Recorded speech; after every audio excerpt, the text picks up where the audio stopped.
kita akan bersama-sama melanjutkan seri firman Tuhan yang judulnya New Gen. Sebenarnya seri ini dipersiapkan bagi setiap kita untuk mengerti bagaimana kita berinteraksi lintas generasi, tetapi juga bagaimana kita belajar untuk berinteraksi dengan satu sama yang lain secara garis besar. Dan firman yang kita akan belajar sama-sama pada pagi hari ini, kalau saya boleh jujur, ini firman yang juga susah buat saya. Tidak mudah, tetapi ini sesuatu yang perlu untuk kita lewati bersama-sama. Bagaimana kita merespon di dalam kehidupan kita, terutama waktu kita merespon koreksi di dalam kehidupan kita. Mungkin koreksi di spektrum yang sebelah sini gitu ya. Mungkin yang spektrum yang agak ke sini, kalau kita ditegur, beberapa dari kita kadang-kadang bereaksi negatif gitu. Dan ini sesuatu yang saya percaya bukan buat Bapak Ibu, tapi buat saya juga ya. Karena kita nggak mudah, tapi inilah bagian dari kebenaran firman Tuhan yang kita akan belajar sama-sama. Judulnya, kalau boleh kasih judul, ketika kasih karunia Tuhan memberitahukan kita kebenaran ya. Kisah ini diambil dari 2 Samuel 12 ayat 1 sampai 15. Saya akan bacakan ayat firman ini dan kita akan belajar sama-sama, dan kemudian kita akan berdoa. Saya mengajak Bapak Ibu untuk bangkit berdiri. Saya akan membacakannya, sudah boleh baca bersama-sama, dan kemudian kita akan berdoa. Oke. 2 Samuel 12 ayat 1 sampai 15. Tuhan mengutus Nathan kepada Daud. Ia datang kepada Daud dan berkata kepadanya, ada 2 orang dalam suatu kota, yang seorang kaya, yang lain miskin. Si kaya mempunyai banyak kambing domba dan lembu sapi. Si miskin tidak mempunyai apa-apa selain dari seekor anak domba betina yang kecil, yang dibeli dan dipeliharanya.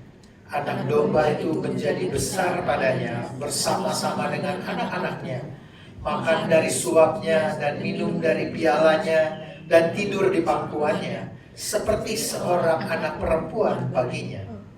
Pada suatu waktu orang kaya itu mendapat tamu, dan ia merasa sayang mengambil seekor dari kambing dombanya atau lembunya untuk memasaknya bagi pengembara yang datang kepadanya itu. Jadi ia mengambil anak domba betina kepunyaan si miskin itu dan memasaknya bagi orang yang datang kepadanya itu. Lalu Daud menjadi sangat marah karena orang itu, dan ia berkata kepada Nathan, demi Tuhan yang hidup, orang yang melakukan itu harus dihukum mati, dan anak domba betina itu harus dibayar gantinya 4 kali lipat, karena ia telah melakukan hal itu, dan oleh karena ia tidak kenal belas kasihan. Kemudian berkatalah Nathan kepada Daud, engkaulah orang itu. Beginilah firman Tuhan Allah Israel, akulah yang mengurapi engkau menjadi raja atas Israel, dan akulah yang melepaskan engkau dari tangan Saul. Telah kuberikan isi rumah tuanmu kepadamu, dan istri-istri tuanmu itu ke dalam pangkuanmu. Aku telah memberikan kepadamu kaum Israel dan Yehuda, dan seandainya itu belum cukup, tentu kutambah lagi hal-hal ini dan itu kepadamu. Mengapa engkau menghina Tuhan dengan melakukan apa yang jahat di matanya? Uria orang Het itu kau biarkan ditewaskan oleh pedang, istrinya kau ambil menjadi istrimu, dan dia sendiri telah kau biarkan dibunuh oleh pedang Bani Amon. Oleh sebab itu pedang tidak akan menyingkir dari keturunanmu sampai selamanya, karena kau telah menghina aku dan mengambil istri Uria orang Het itu untuk menjadi istrimu. Beginilah firman Tuhan, bahwasanya malapetaka akan kutimpakan ke atasmu yang datang dari kaum keluargamu sendiri. Aku akan mengambil istri-istrimu di depan matamu dan memberikannya kepada orang lain. Orang itu akan tidur dengan istri-istrimu di siang hari. sebab engkau telah melakukannya secara tersembunyi, tetapi aku akan melakukan hal itu di depan seluruh Israel secara terang-terangan. Lalu berkatalah Daud kepada Nathan, aku sudah berdosa kepada Tuhan. Dan Nathan berkata kepada Daud, Tuhan telah menjauhkan dosamu itu, engkau tidak akan mati. Walaupun demikian, karena engkau dengan perbuatan ini telah menista Tuhan, pastilah anak yang lahir bagimu itu akan mati. Kemudian pergilah Nathan ke rumahnya. Mari kita berdoa. Tuhan, kami berdoa untuk firman yang kami dengar bersama-sama pada pagi hari ini. Kami berdoa biar Kau berbicara ke dalam hati kami, Tuhan. Ajar kami untuk merespon kepada kebenaran-Mu dan hidup di dalam kebenaran-Mu. Di dalam nama Tuhan Yesus kami berdoa. Amen. Amen. Silakan duduk Bapak Ibu Saudara yang terkasih. Kita akan belajar 3 hal dari kisah yang tidak mudah untuk kita cerna bersama-sama. Ada hal-hal yang sulit, tetapi ini kebenaran firman Tuhan yang saya percaya akan berbicara buat kita. Kita akan melihat 3 hal, bahwa ada kecenderungan di dalam hati kita untuk mengabaikan dosa kita gitu ya, meremehkan dosa kita. Yang kedua, kita butuh seorang yang berbicara kebenaran dalam kehidupan kita. Dan yang ketiga, bagaimana kita perlu merespon terhadap teguran. Nah, kalau mungkin saudara belum pernah baca kisah ini sebelumnya dalam kehidupan saudara, saya boleh lihat saudara mengangguk sedikit. Saya baru pertama kali ini dibacain yang ini gitu ya. Oke. Jadi saya perlu bagikan sedikit latar belakang dari kisah ini. Wah, ini gak banyak dikhotbahin mungkin bagian yang ini gitu ya. Tetapi kisah latar belakangnya itu di 2 Samuel 11. Saya mau mengajak saudara, kalau saudara punya waktu, ambil waktu, sempatkan untuk baca 2 Samuel ayat pasal 11, kemudian pasal 12 gitu ya. Nah, di sini dikatakan di 2 Samuel 11, Daud sudah menjadi raja. Dia telah mengalahkan beberapa bangsa-bangsa di sekeliling mereka yang selama ini menekan mereka. Dia cukup sukses di dalam melakukan tanggung jawabnya sebagai raja, menjalankan pemerintahan, memberikan perlindungan buat rakyatnya. Dan di ayat 1-nya itu sebenarnya begini, pada musim raja-raja pergi berperang, Daud mengutus Yoab, perwiranya, untuk memimpin peperangan, sementara dia tinggal di istana. Jadi harusnya dia pergi perang, tapi dia tinggal di istana. Nah, balik lagi ya, tinggal di istana, nggak ngapa-ngapain. Nah, di status dikatakan ada satu peristiwa petang ketika Daud bangun dari tempat baringannya, tidur-tidur sore gitu ya. Lalu berjalanlah di atas soto istana. Tampak rupanya dari atas soto itu seorang perempuan sedang mandi. Perempuan itu sangat elok rupanya. Jadi Daud melihat Batsheba namanya. Oke, ini bukan bahas kata ini ya, gue eventually namanya mirip dengan ya bahasa Inggris ini ya. Tapi Batsheba ini mandi gitu ya, dan Daud melihat, dan Daud jatuh hati, suka. Nah, kemudian Daud menghampiri istrinya. Batsheba itu istri dari Uria. Uria itu salah seorang perwiranya Daud yang pergi berperang. Nah, singkat cerita, Daud tidur dengan wanita ini. Kemudian wanita ini mengirimkan pesan beberapa waktu kemudian kepada Daud bahwa dia hamil. Dan buat Daud, wah, ini ternyata tindakan aku punya konsekuensi, gitu ya. Untuk menutupi dosanya, kan nggak ada yang tahu. Lalu dia kirim surat, oke, tolong panggil Uria balik dari medan perang, saya mau ketemu, gitu, kira-kira seperti itu. Lalu dibawa, panggil pulang, dia suruh kira-kira gini, kalau Uria kembali, at least dia tidur dengan istrinya, hamil, ya itu normal gitu kan. Tetapi ternyata Uria orangnya sangat patriotik, sangat setia dengan raja dan solidaritas dengan awal-awalnya. Waktu dia pulang, ternyata dia nggak pulang ke rumah. Jadi dikatakan beritanya ke Daud, itu orang Uria itu dia nggak pulang ke rumahnya, dia tidur di depan rumahnya. Jadi dia nggak masuk ke rumahnya.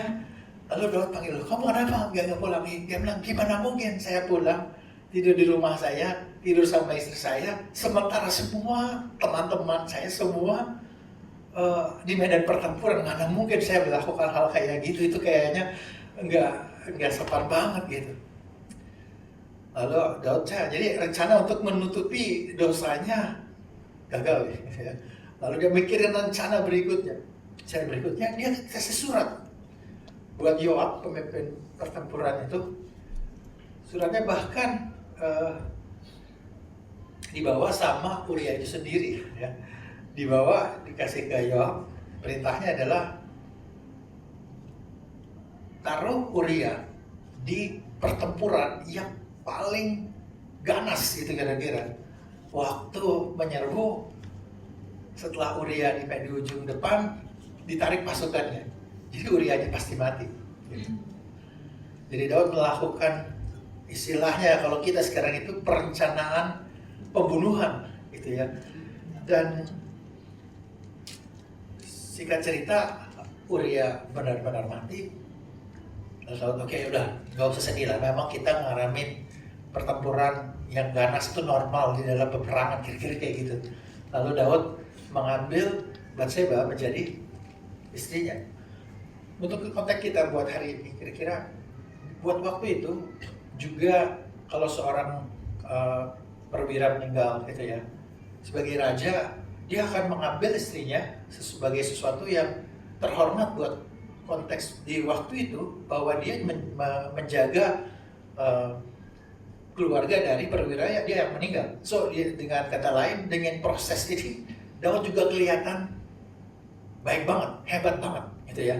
Saudara bisa bayangkan kisah ini itu di 2 Samuel 11. Kisahnya begitu kompleks. Saya mau ngajak saudara membaca di rumah gitu ya. Ini akan membuka wawasan akan bukan cuma Daud, tetapi bagaimana diri kita juga. Nah, setelah itu waktu berjalan, sudah main anak dari situ, kemudian ya Batseba hamil terus sampai anaknya lahir, itu kira-kira. Singkat cerita buat Daud, my plan is perfect. Gak ada yang tahu, semuanya kayaknya luar biasa banget. Sampai kemudian Nathan datang di 2 Samuel 12 yang kita baca sama-sama tadi.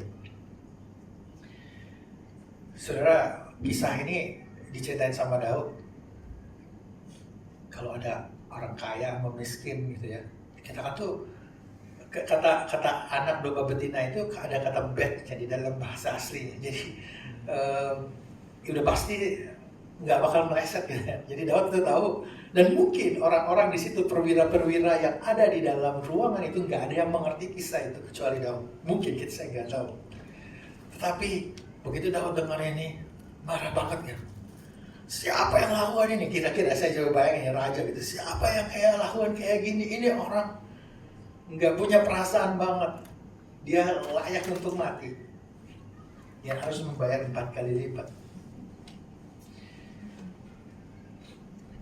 Waktu saya baca ini, saya pikir, saya renungkan gitu ya. Ada bagian-bagian tentang penghakiman dari keluarganya Daud agak sulit untuk saya cerna gitu. Tetapi waktu saya baca ini, saya renungkan, saya menyadari juga bahwa kita punya kecenderungan untuk meremehkan dosa yang kita lakukan. Dan kita juga punya kecenderungan untuk overjudge, untuk melihat kesalahan orang lain lebih cepat dari kita melihat kesalahan kita sendiri. Ada banyak mungkin di dalam kehidupan kita, sadar nggak sadar gitu ya, kita lebih mudah melihat kesalahan-kesalahan orang lain, kayaknya cepat banget ya, ini kamu kurang ini, kamu kurang itu, kamu kurang ini gitu ya. Saudara sadar nggak? Kalau buat saya sadar, kayak suka kayak gitu ya. Lebih mudah lihat yang salahnya ketimbang melihat yang benarnya dalam seseorang gitu. Dan itu kecenderungan di dalam hati kita, tanpa kita sadari kita bisa beroperasi dengan hal seperti ini Oke. Yang lebih parahnya lagi sebenarnya adalah kita punya kecenderungan untuk meremehkan dosa-dosa di dalam kehidupan kita. Ya udah nggak apa-apa. Okay. It's okay lah. Itu Tuhan juga ngerti. Ya, sudah pernah kayak gitu? Ya, saya pernah dengan ngobrol, ya Tuhan saya tuh nggak sempurna gitu. Ya harap kamu mengerti lah dengan semua dosa-dosa ya. Di satu sisi, yes, gitu, Tuhan tahu kita tidak sempurna, tetapi Tuhan juga tahu bahwa kita tidak bisa meremehkan dosa kita, dan kita berpikir dan kita berharap gak ada yang tahu. Di dalam kisahnya Daud, banyak mungkin kita lihat orang berpikir orang Israel gak ada yang tahu, rakyat gue gak ada yang tahu, orang-orang terdekat gue mungkin gak tahu, mungkin ada satu dua yang tahu gitu. Tetapi buat Daud, my plan is perfect, so I can hide this in from everybody. Tetapi the reality is God knows. Mungkin juga pertanyaan buat kita, saya juga bertanya, waktu saya siapkan ini, saya tanya Tuhan, apakah saya juga kayak gini ya? Jawabannya iya. Gitu ya. Dan seperti firman-Nya mengingatkan untuk kita, apakah kita ini menghakimi orang lain itu lebih keras dari kita menghakimi diri kita sendiri. Oke, saya tidak mengajak kita untuk menghakimi orang, mengajak diri kita sendiri, tetapi saya mengajak kita untuk merefleksikan diri kita, melihat diri kita, bahwa kita punya kecenderungan akan hal itu. Seringkali kita nggak sadar akan hal itu. Daud melewati ini cukup lama, saudara. Dari dia melakukan itu, beritanya, orang dikirim, the story takes months, sometimes kalau yang saya baca, mungkin bisa satu tahun, 2 tahun mungkin bisa berlalu kira-kira selama waktu seperti itu. Dan Daud nggak tahu juga apakah dia punya sense of guilt di dalam hatinya. Saya percaya, tetapi somehow waktu kisah ini diberikan kepada kita, Daud bilang, ini orang ini nggak layak banget, dia harus mati gitu. Jadi bahkan Daud itu kayak marah banget, emosinya tuh meluap-luap banget, bilang ini orang harus mati. Tetapi di situ mengingatkan kita untuk kita tidak judge orang lain. Dan apa yang Daud bilang, orang ini layak mati, deserve to die. Okay? I want to keep that the phrase untuk kita go further. So just keep it for a while. Kisah ini mengingatkan kita, pertama, tendensi kita untuk meremehkan dosa kita, dan tendensi kita untuk overjudge dosa orang lain. Kisah ini mengingatkan kita perlu orang lain yang berbicara kebenaran dalam hidup kita. Nathan ceritain kisahnya tadi, kemudian dia bilang, Daud tanya, udah marah banget. Nathan jawab, kamu orangnya, you are that man. The question is, ada waktu-waktu mungkin kalau kita boleh jujur, kita perlu ada orang-orang di dalam kehidupan kita yang memberitahukan kebenaran di dalam kehidupan kita. Dari mungkin spektrum sekedar koreksi, memberitahu kepada kita something wrong di dalam kehidupan kita, sampai kepada ditegur karena dosa kita. Okay? Dan kadang orang ini tanpa kita sadari juga nggak jauh dari kita. Nathan sama Daud, perjalanan hubungan mereka cukup panjang gitu ya. Mereka tahu satu sama lain, dan Nathan buat saya percaya juga tidak mudah gitu ya. This is the reality. Saya membagikan ini untuk menyiapkan kita.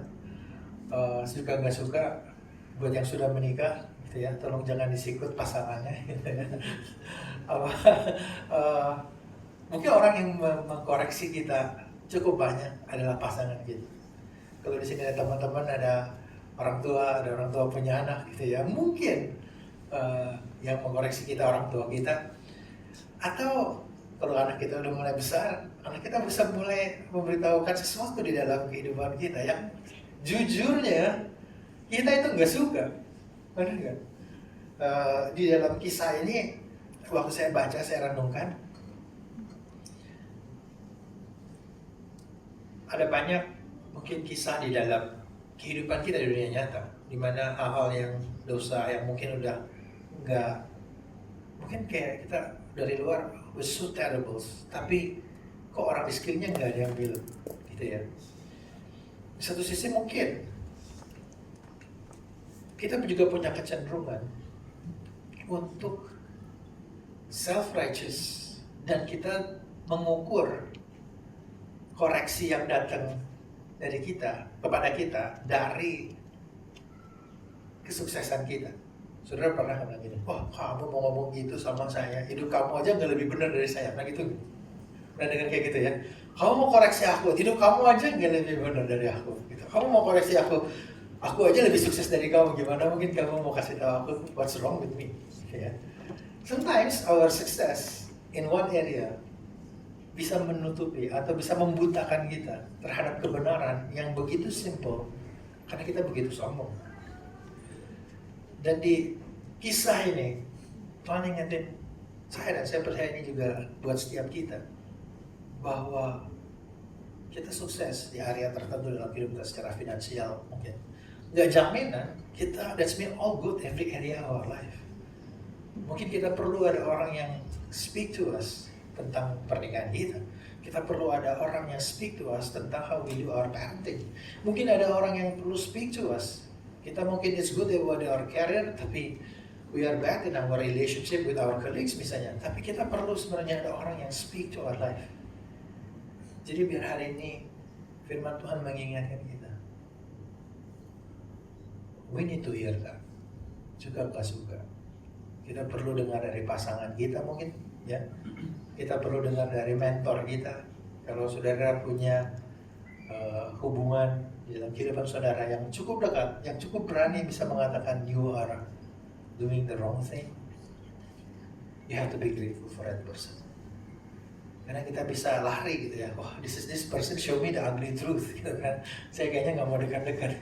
Tetapi di kisah ini, saudara bayangkan, mungkin kalau hari itu Daud bilang, kayaknya gue nggak suka, ya dia kirim Nathan, the next Uriah bisa aja sebenarnya. Oke, nobody knows. Tetapi Daud merespon berbeda. Dia bertobat. Sebelum kita go ke Daud, saya juga merenungkan. Saya baca kisah ini bolak-balik gitu. Tadinya saya pikir waktu Nathan tegur Daud, saya percaya dia dengar dari Tuhan. Kalau enggak itu enggak terjadi. Tadinya saya melihat bagaimana emosi Daud. Orang yang melakukan ini harus mati gitu, udah kayak all angers. Kemudian saudara coba, saya berusaha menempatkan diri saya di posisinya Nathan. Gitu. Dulu saya pikir kayak gini. Di sini cuma emosinya Nathan mungkin ditulis.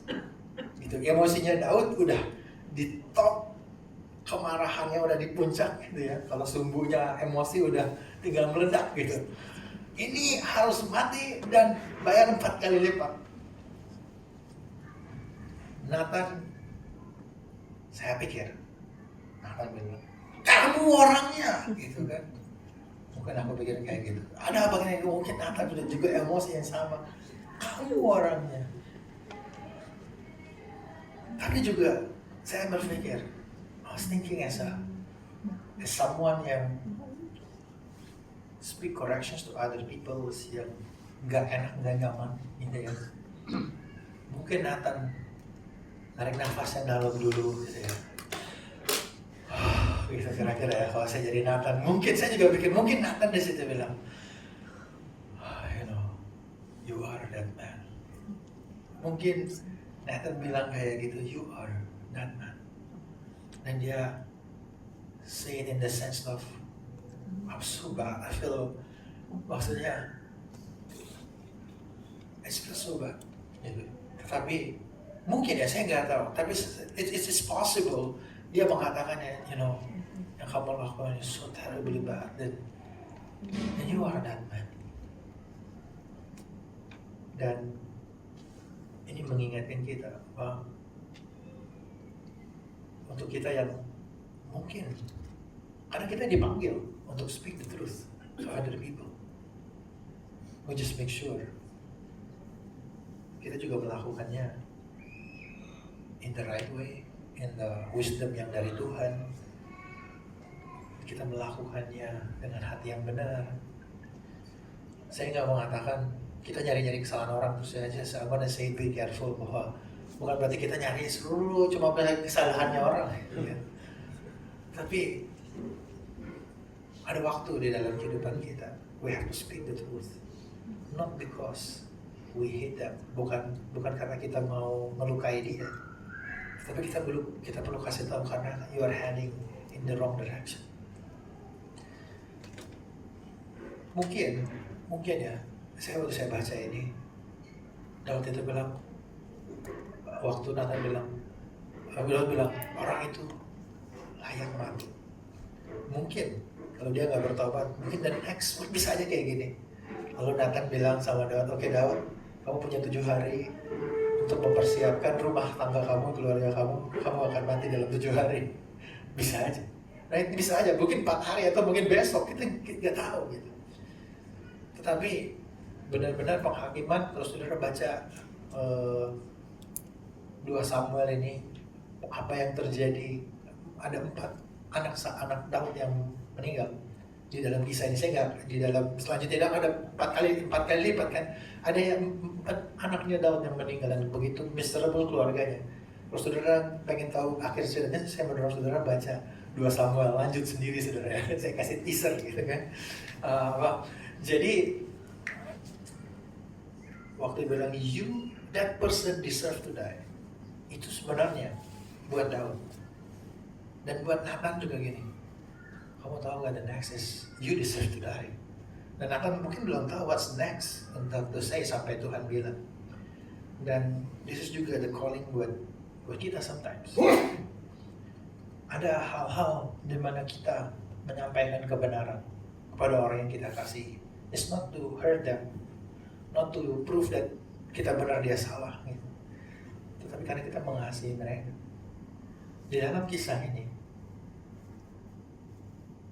the consequence of sin is real. Konsekuensi dosa itu real. Apakah publik tahu atau enggak, the consequence is still there. Dan kalau kita baca kisah ini, kayaknya buat aku kayak heartbroken banget gitu. This happened for someone yang, kalau kita lihat di Alkitab, Daud yang begitu sukses in a lot of that situation, dia harus menghadapi kisah yang bagaimana ini terjadi. It's so hard, itu begitu berat gitu. Tetapi that's the reality, bahwa dosa itu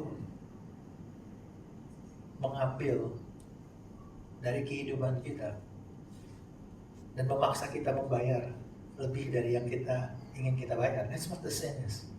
What Daud is just one night mungkin, tapi that's consequences, a long consequence di dalam kehidupannya. That's something yang tidak mudah. Dan buat Daud, kamu orang itu. Tapi buat Nathan, the relationship, he has to say it, because somehow kalau kita nggak ngomong, the sin will carry David further away from God. Kalau Nathan nggak bilang itu, kita nggak tahu how's that the ends of David's life. The challenge buat kita pagi hari ini, ada waktu-waktu dalam kehidupan kita perlu dengar dari orang nggak enak. Tapi Tuhan, saya berharap kita menyiapkan hati kita untuk, sooner or later somebody will speak the truth to us. Apakah kita mau merespon dengan benar atau enggak? We have a choice. Tapi kita juga dipanggil to speak the truth. When we speak the truth, we have to say it with the wisdom from God, with the right heart, with the timing from God, gitu ya. Sebenarnya jauh lebih berat ya untuk berbicara itu. Gitu. Di Galatia dikatakan gini, saudara-saudara, kalaupun seorang kedapatan melakukan suatu pelanggaran, maka kamu yang rohani harus memimpin orang itu ke jalan yang benar dalam roh yang lemah lembut, sambil menjaga dirimu sendiri supaya kamu jangan kena pencobaan. So the call is to restore in the spirit of gentleness. Jadi saya mau mengajak kita, ada waktu di dalam kehidupan kita, kita akan dapetin koreksi. Kita dapetin koreksi dari yang mungkin spektrumnya simple gitu ya, atau di posisi yang ditegur, nggak enak, nggak suka, tapi kita perlu merespon dengan baik. Dan saya percaya Tuhan mempercayakan kita relationship di dalam kehidupan kita, dan di dalam hubungannya itu juga Tuhan panggil kita to tell one another not just the sin, tetapi this is the direction. Hey, ini loh, this is the will of God for you. Stop doing that and do this the will of God. Berhenti lakukan ini, this is God's will for you. Amen. Lastly, there is a response that we need to do. Dan the response is we have to turn away. Kita harus learn to repent. Dikatakan kau tidak akan mati. Jadi sebenarnya kalimat ini tuh kalau nggak ada gitu ya, mungkin next kamu tolong siapin keluarga kamu akan mati dalam sekian hari, kita tahu gitu ya, tetapi kamu nggak akan mati, tapi the consequence of sin is still going. Jadi in one sense kita nggak bisa main-main dengan dosa. Selalu ada anugerah Tuhan memang, tapi there's a consequence for it. Lebih baik kita merespon, mengikuti panggilan Tuhan di dalam kehidupan kita. Daud bilang, I have sinned against God. Ada waktu saya baca kisah ini, saya renungkan bolak-balik. Apa yang dialami Daud juga memberikan kita sebuah jendela untuk melihat di kedalaman hatinya Daud dan juga diri kita. Mazmur 51 itu sebuah mazmur yang attributionsnya atau istilahnya background atau kisahnya mazmur ini tuh ada judul awalnya gitu ya. Jadi saya akan baca, saya nggak baca semuanya, saya mendorong saudara pulang ke rumah, ambil waktu baca 2 Samuel, kemudian Mazmur 51. Ada paralel yang membuat Mazmur ini lebih punya makna buat kita mengerti jendela di dalam hatinya Daud, tetapi juga di dalam diri kita. Jadi ayatnya agak sedikit meleset karena penomoran di bahasa Indonesia itu atribusinya di nomor ayat gitu. So don't worry, jadi nomornya agak meleset sedikit. Jadi bilang untuk pemimpin biduan, Mazmur dari Daud ketika Nabi Nathan datang kepadanya setelah ia menghampiri Batsheba. Saya mungkin berpikir, mungkin Daud cover everything sin dari semua orang Israel, tapi dia nggak bisa cover dari Tuhan. Jadi waktu dia bilang, kasihanilah aku Tuhan, menurut kasih setiamu, hapuskanlah pelanggaranku, menurut rahmat-Mu yang besar, bersihkanlah aku seluruhnya dari kesalahanku, dan tahirkanlah aku dari dosaku. Dia nggak bilang, Tuhan, aku kan udah lakuin yang benar-benar tadi sama kamu, masa kamu nggak perhitungin? Dia nggak bilang gitu. Dia bilang, that's how sinful I am. Aku cuma bisa bergantung kepada kasih karunia. Bersihkanlah aku daripada dosaku dengan hisop, maka aku menjadi tahir. Basuhlah aku, maka aku akan menjadi lebih putih dari salju. Kalau kita sering dengar mungkin lagu gitu ya, kisah ini, the brokenness di dalam kehidupannya Daud. Sin has bring brokenness in his heart.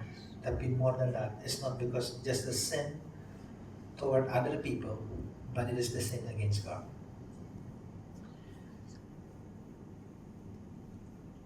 Jadikanlah hatiku tahir ya Allah, dan perbaharuilah batinku dengan roh yang teguh.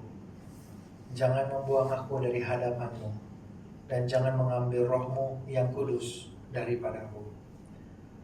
Daud tahu bahwa di dalam dirinya dia tidak bisa menyelesaikan ini. Dia hanya Tuhan yang bisa. Lalu I want to read this part.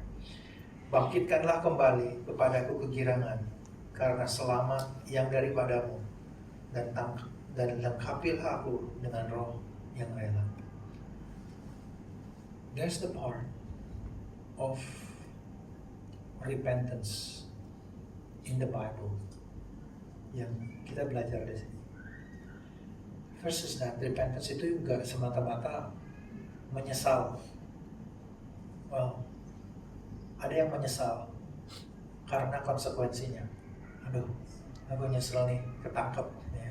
Sekarang gue gak bebas itu. Dia nyesel, tapi bukan nyesel karena dosanya, tapi dia menyesal karena ya konsekuensinya gak enak. Di Korintus dikatakan itu seperti duka cita duniawi. Oke, dia menyesal, tapi gak mau bawa perubahan hidup. Dan waktu Daud menyadari, saya ini berdosa itu sama Tuhan yang pertama kali. Ada satu perkataan bilang gini, the worst thing that I did to other people is actually I did worse to myself first before I did it to other people. Jadi kalau kita melakukan hal yang jahat kepada orang lain, sebenarnya the worst thing yang sebenarnya kita udah lakuin terhadap diri kita sendiri jauh lebih besar sebelum kita lakuin sama orang lain tanpa kita sadari. That's what the devil is. That's what sin is. Try to destroy us, to take it away, all of that. Tetapi Tuhan panggil kita untuk bertobat. Jadi bertobat di Alkitab, kita berbalik dari dosa. Tapi kita juga berbalik kepada Tuhan. That's why how to take away sin. The only way is to give the beloved Son of God died on the cross supaya kita bisa benar-benar mengalami freedom dari dosa dalam kehidupan kita. That's why kalau kita baca di Alkitab, Tuhan benci dosa. It's bukan karena kayak this is so ugly and so bad. It is ugly, it is bad. Tetapi how it bring destruction into our life. Then the only cure for that, He has to give His only Son. And that's the repentance is that when we have to look at. Di dalam passage ini, 3 hal ini, saya berdoa ini mengingatkan kita. When the corrections come dalam hidup kita punya tendensi itu, waktu kita merespon dengan tendensi kita yang berdosa, saya berharap saudara menyadari, tunggu dulu, oke? Waktu ditegur, saudara pengen marah, tunggu dulu. It's my mind. Saya mungkin beroperasi dengan my sinfulness, atau saya mau bergerak dituntun oleh Roh Tuhan. Dan yang kedua, I hope this firman ngingetin kita, waktu kita dengar teguran, koreksi, sebenarnya itu mungkin kita nggak suka sama orang itu, ya. Tetapi kita sebenarnya Tuhan katakan orang dalam kehidupan kita untuk mengingatkan kita untuk kembali ke jalan yang benar.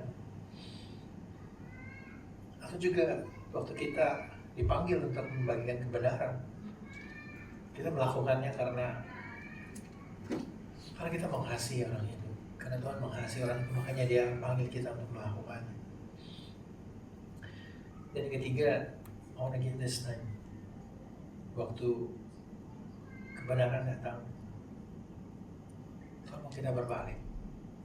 Not just going further in the same wrong direction. take a moment of pause and ask God, what's wrong with me? What should I turn? What should I change? What is wrong with my heart? Di dalam kisah ini, di Mazmur 51, saya sudah baca bagaimana hatinya dalam. I'm just so bad, so broken gitu ya. Tapi dia bilang, God, heal me. I want to have the joy of salvation. Waktu kita berbalik, kita akan mengalami the joy of salvation. Kalau saudara tanya sama saya juga nggak mudah gitu ya. Mungkin ada banyak waktu dengan istri. Well, kalau kan diskut-diskutan, kalau saya di bawah, saya juga diskut gitu ya, diingetin gitu. Tapi kita perlu orang di sini gitu, to remind us. Ada waktu di dalam kehidupan saya, sebelum saya diutus ke mengembalakan di sini, ada waktu-waktu di dalam meeting kami di pastoral, gitu ya. Cepet meetingnya begitu keras begitu, wah ada banyak hal gitu. Jujur ada beberapa meeting yang at the end of the meeting kita nangis sama-sama gitu ya. Kita ya benar-benar kayak really tough gitu. Nah, satu waktu Pastor Yahya ajak saya ketemu gitu, keluar ngobrol.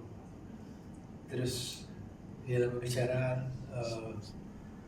saya tahu itu gak mudah buat Pastor Yahya, tapi dia ngomong juga akhirnya gitu kan. Aku boleh ngomong sama kamu gak? Untuk area how do you speak in the meeting? Oh ya, gitu. So ada area yang waktu dia bilang, wow, I'm saying very passionate, tetapi translate for other people kayak I'm so angry. Okay? Aku gak sadar, tapi aku gak marah tuh. Kenapa pas kayak gitu? Tapi jujur saudara, saya menerimanya juga perlu waktu. Oke, aku gak marah kok aja sebenarnya gitu kan. I'm so passionate gitu kan. Tapi it take me sometimes. Aku pulang, and then the next meeting, aku harus really pause, and then it seems like I'm so passionate, tapi it sounds angry for other people. So I have to change. I have to make a adjustment gitu. Tapi awalnya nggak mudah. Kalau sudah tanya aku, sometimes I still have so passionate, sampai I have to direm gitu ya. Okay. Tetapi ada panggilan buat setiap dari kita. When it comes, the truth comes. I hope this story reminds us to pause, let the Holy Spirit speak to our heart. Because Tuhan nggak mau kita heading on the wrong direction. I want to end di Kisah Rasul 12 ayat 36. Di Perjanjian Baru di Kisah Para Rasul dikatakan gini, sebab Daud melakukan kehendak Allah pada zamannya. Lalu ia mangkat dan dibaringkan di samping nenek moyangnya. Dan dia memang diserahkan kepada kebinasaan, tetapi Yesus yang dibangkitkan Allah tidak demikian. Well, bahasa Indonesianya give a nuance. I want to read the English versions, the ESV version that give us the nuance of the meanings yang kita mau tangkap sama-sama. Now when David had served God's purpose in his own generation, he fell asleep. He was buried with his ancestors and his body decayed. But the one whom God raised from the dead did not see decay, is Jesus Christ. This is the good news with it. Well, we live in a culture di mana namanya itu cancel culture. You just make mistakes, then you just everything is gone gitu ya, all your career and everything. Tapi Tuhan gak kayak gitu. Waktu kita bertobat, kita datang sama Dia, He always have a chance. Daud gak diingat di akhir hidupnya as someone that's so miserable. Tapi Daud diingat di akhir hidupnya as someone yang fulfill the purpose of God dalam kehidupannya. Jadi biar hari ini, whatever things yang kita lewatin, I know this is not an easy message. Buat saya juga, saya nyiapinnya, I just don't know what to start and end. Tapi Tuhan ingetin kita, He has a purpose.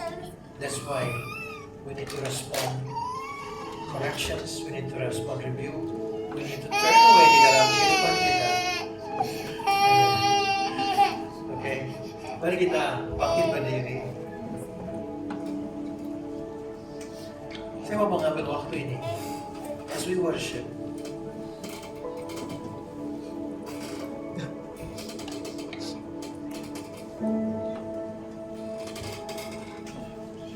Mungkin ada berjalan dalam kehidupan saudara. Ada area tertentu mungkin. It might not be everything in life, atau sometimes area tertentu di mana Tuhan ingatin saudara melalui orang tertentu bahkan. And you feel, God, I don't like this person because speak the ugly truth itu. Tetapi Tuhan seperti bilang sama saudara, that's the truth. I want you to hear and turn away from sin. Turn away from the wrong direction in the directions of the calling that I have for you.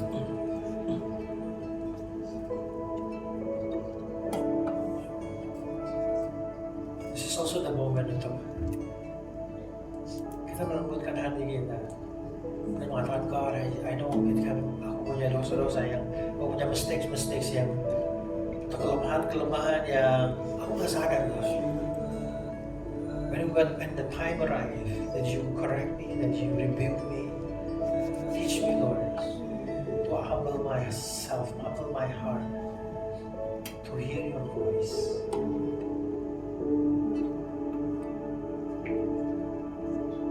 I just want to take this time as we worship, as the moment when we let the Holy Spirit soften our heart, heal our heart. Maybe beberapa kali kita juga pernah ngalamin kita dikoreksi dengan cara yang tidak benar. Mungkin kita itu terluka sometimes sehingga waktu koreksi yang benar datang sama hidup kita, kita menganggap itu sesuatu yang gak enak. I wanna let this moment of healing from the Holy Spirit speak into our heart. Yes, worship.